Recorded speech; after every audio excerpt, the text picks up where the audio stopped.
Y el pecado ya sabemos lo que es.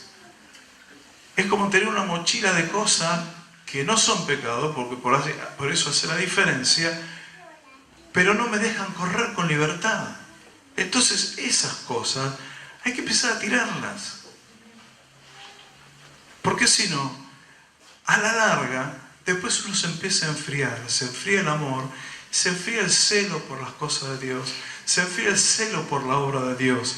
Y uno después dice, pero ¿qué me está pasando? Lo terrible es que cuando ese celo se empieza a apagar, empiezan a aparecer todas cosas, mañas viejas.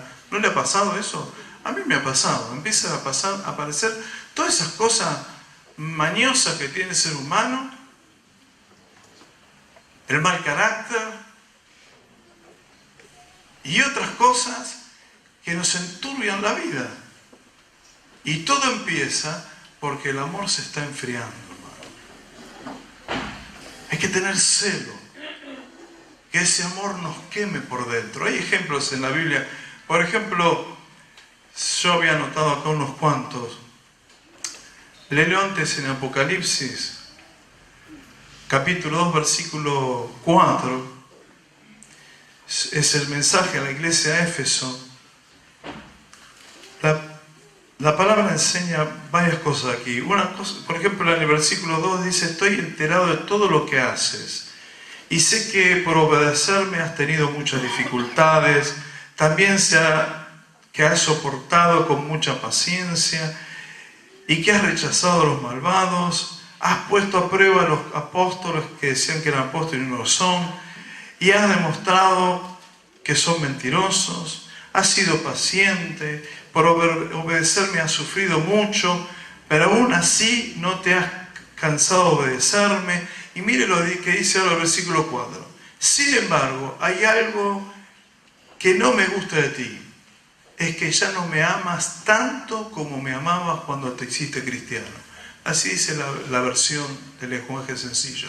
Así que esta iglesia, hermano, por lo que uno lee acá, para mí era una iglesia bien firme y santa, pero dice cosas interesantes. Dice que ha sido paciente, por obedecer a Dios sufrió muchísimo y aún así siguió obedeciendo. A los que hacían maldades no los aceptó, pero le dice algo que es terrible: no me amas como me amaste cuando te convertiste. Y yo a veces, porque yo soy muy de reflexionar para adentro, ¿no? Digo, tal vez a uno le pasa eso sin darse cuenta. Y sigue manteniendo la fe, la obediencia y todo, pero ese ardor por Dios, ese amor por Dios, ya no es como al principio. Yo me acuerdo al principio, cuando el Espíritu Santo me tocó, vivía orando, leyendo la Biblia, me encerraba con la guitarra, tenía 18 años y hacía alabanzas y le cantaba. Hoy no lo hago, porque hoy me distraigo un montón de cosas. No digo que hago cosas malas, hay otras distracciones.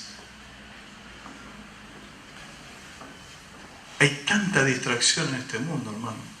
El otro día veía una película de la época de mi abuela. Y Silvia me dice, qué película lenta. Claro, hermano, eran diálogos y diálogos, y una imagen estaba no sé cuántos minutos. Claro, hoy las películas, fíjense que son todas imágenes. Todo va acá. Y casi no hay diálogo, hermano. Son imágenes. El ser humano es bombardeado de una manera como nunca a su mente y a su espíritu. Y eso no es porque sí.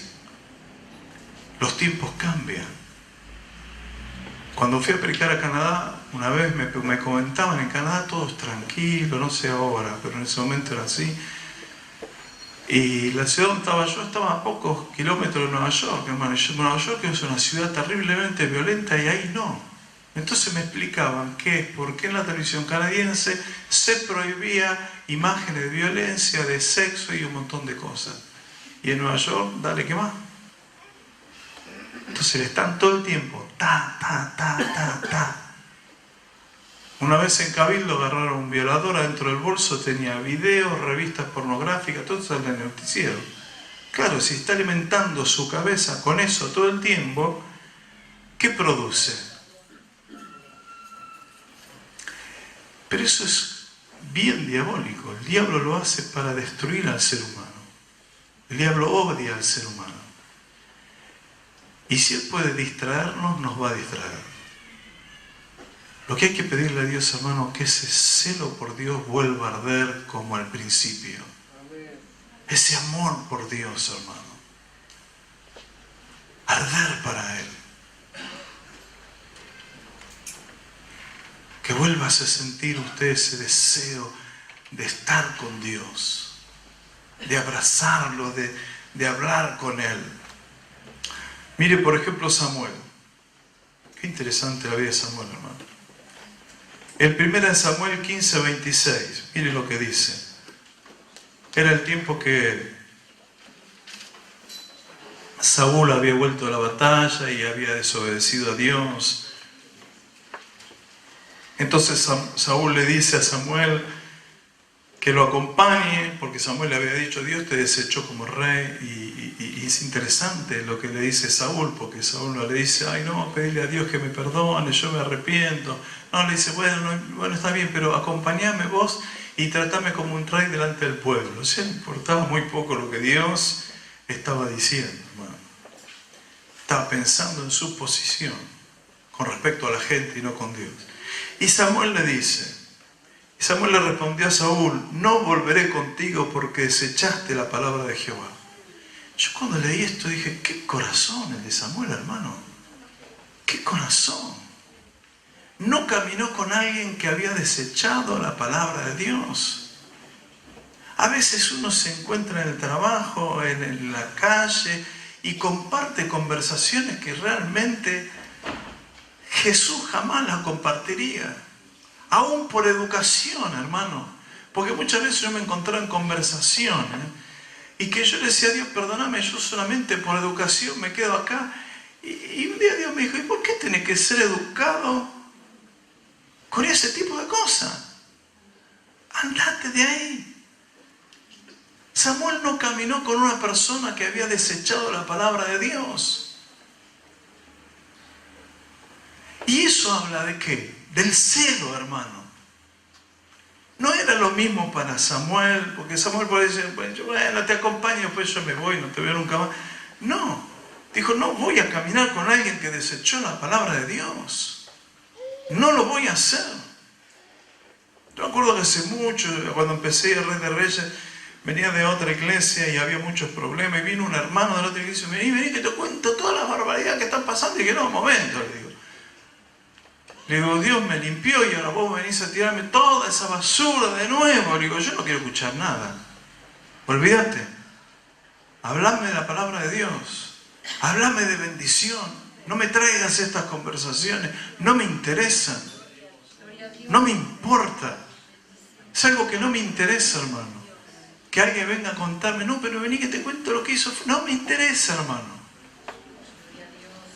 Porque eso contamina, hermano. Una de las cosas que enfría el corazón, ¿sabe lo que es? Todas las cosas que escuchamos y guardamos en nuestro corazón, o a veces vemos. Si usted vio cosas que no debía, o cosas que parecen mal, o escuchó, deséchelas de su vida, hermano, porque eso le va a arruinar el presente y su relación con su familia, con su casa, con sus amigos y con la iglesia. Es interesante, por ahí usted ve a una persona sentada en la primera fila, de pronto la ve sentada en el medio, de pronto la ve atrás y ya se da cuenta: acá pasó algo. Estaba acá adelante cantando, adorando, no quiere decir lo que está atrás, no. Está hablando del que estaba acá y se fue para atrás. Y de pronto lo ve parado en el fondo, y de pronto está parado en la vereda, y de pronto no está más. Y si uno le pregunta, es por lo que en algún momento alguien le habló, escuchó o vio. Lo secó por dentro, hermano. Si el diablo logra enfriar el amor, el cristiano muere, hermano. Esté en la iglesia o se haya ido. Lo bueno es que, aunque eso se apague, siempre Dios quiere volverlo a encender. Y lo único que hay que hacer es volver a Dios y decirle: Señor, perdóname, enciéndeme otra vez. Como ese coro que decía: enciéndeme con brasa de tu altar. No sé de qué época es, ¿no? No me acuerdo más, lo único que me acuerdo, ¿eh? Enciéndeme otra vez.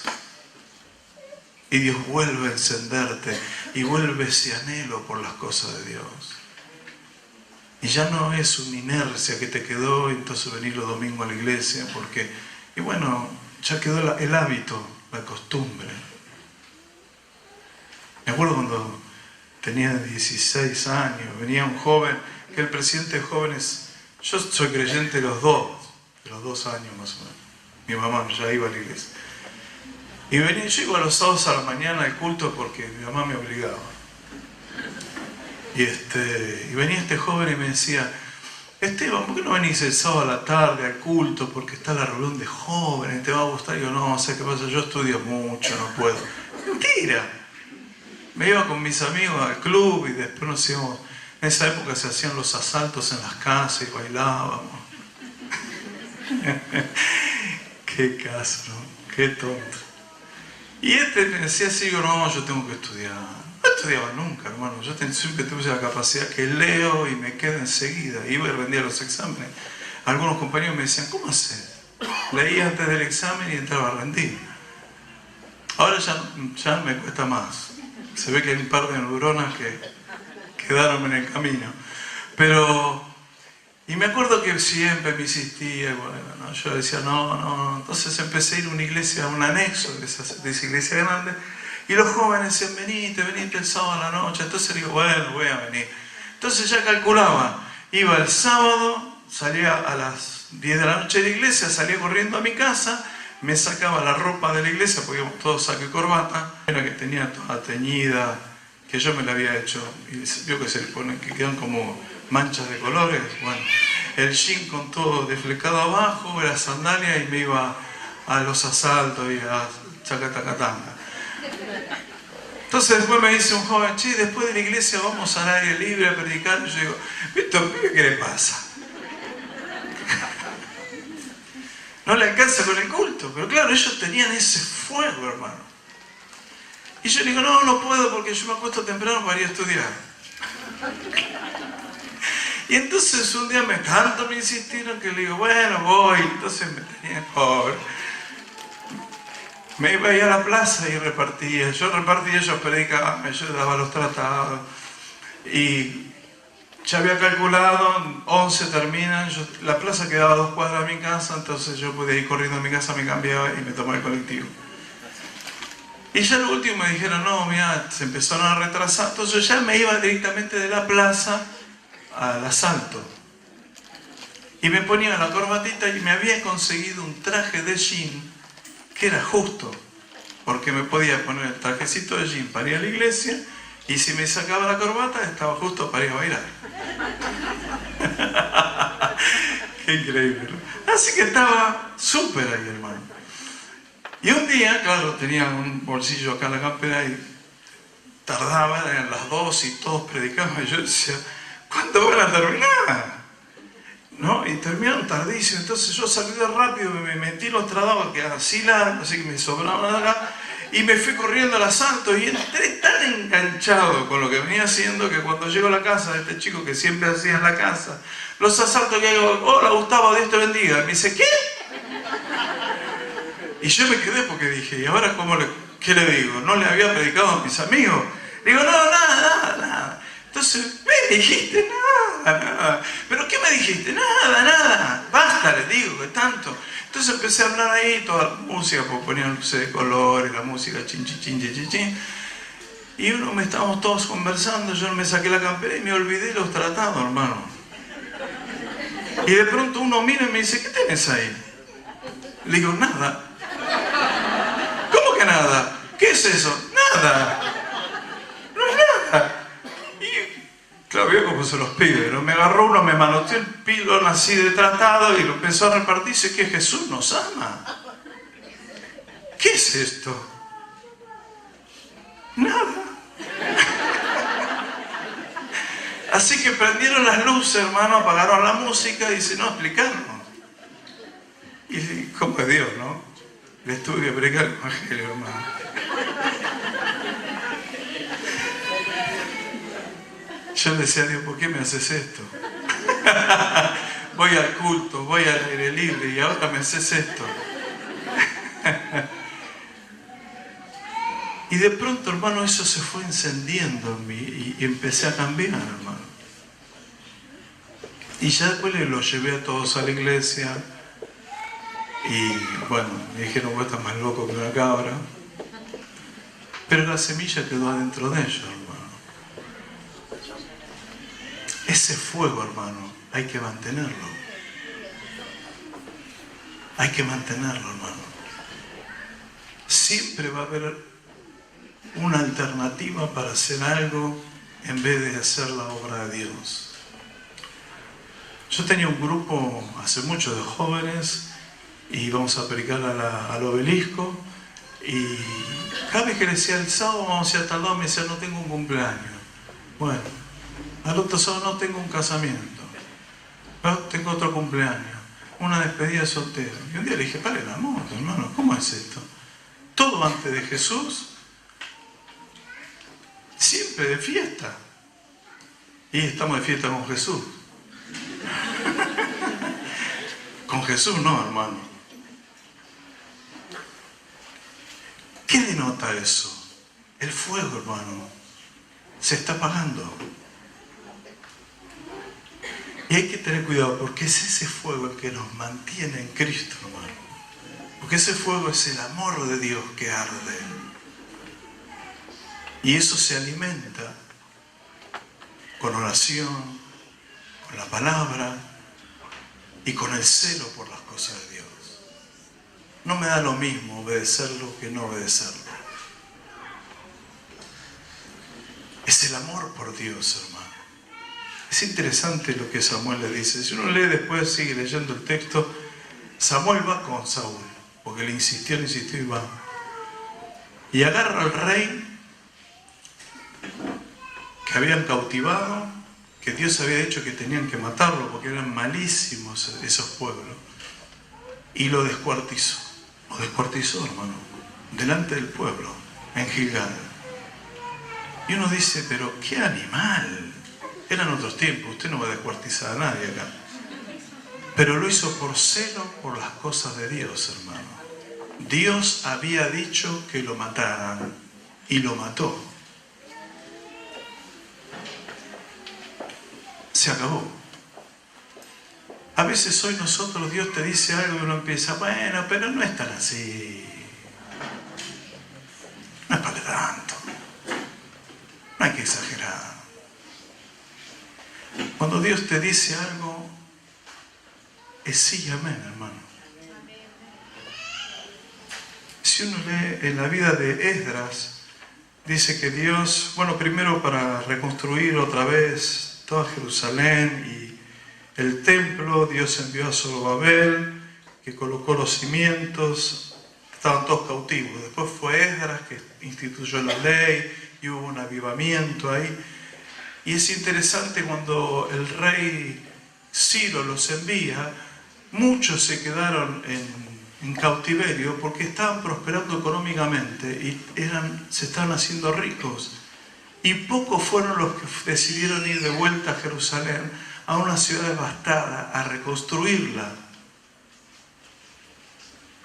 Y bueno, los que estaban muy bien económicamente les dieron a los otros para que vayan. La cuestión es que pasando el tiempo, Nehemías pregunta por los que se habían ido y estaban muertos de hambre, hermano. Ahora, ¿qué los lleva a esa gente a ir a un lugar inhóspito y destruido, seco, donde no había nada, a reconstruirlo, si no es por el celo de Dios, hermano? Que van a reconstruir el templo de Dios y la ciudad de Dios. Claro, otros se quedaron en su comodidad, preferían ser esclavos que libres, simplemente porque económicamente estaban mejor.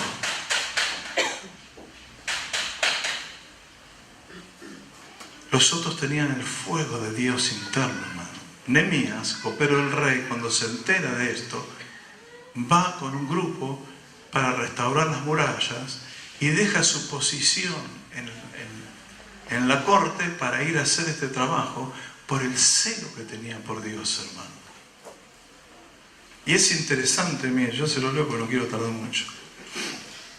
De Nehemías, capítulo 13, versículo 25, porque versículo 24 dice: y la mitad de sus hijos del pueblo de Israel, ¿no?, hablaban la lengua de Asdod, porque no sabían hablar judaico, sino que hablaban conforme a la lengua de cada pueblo.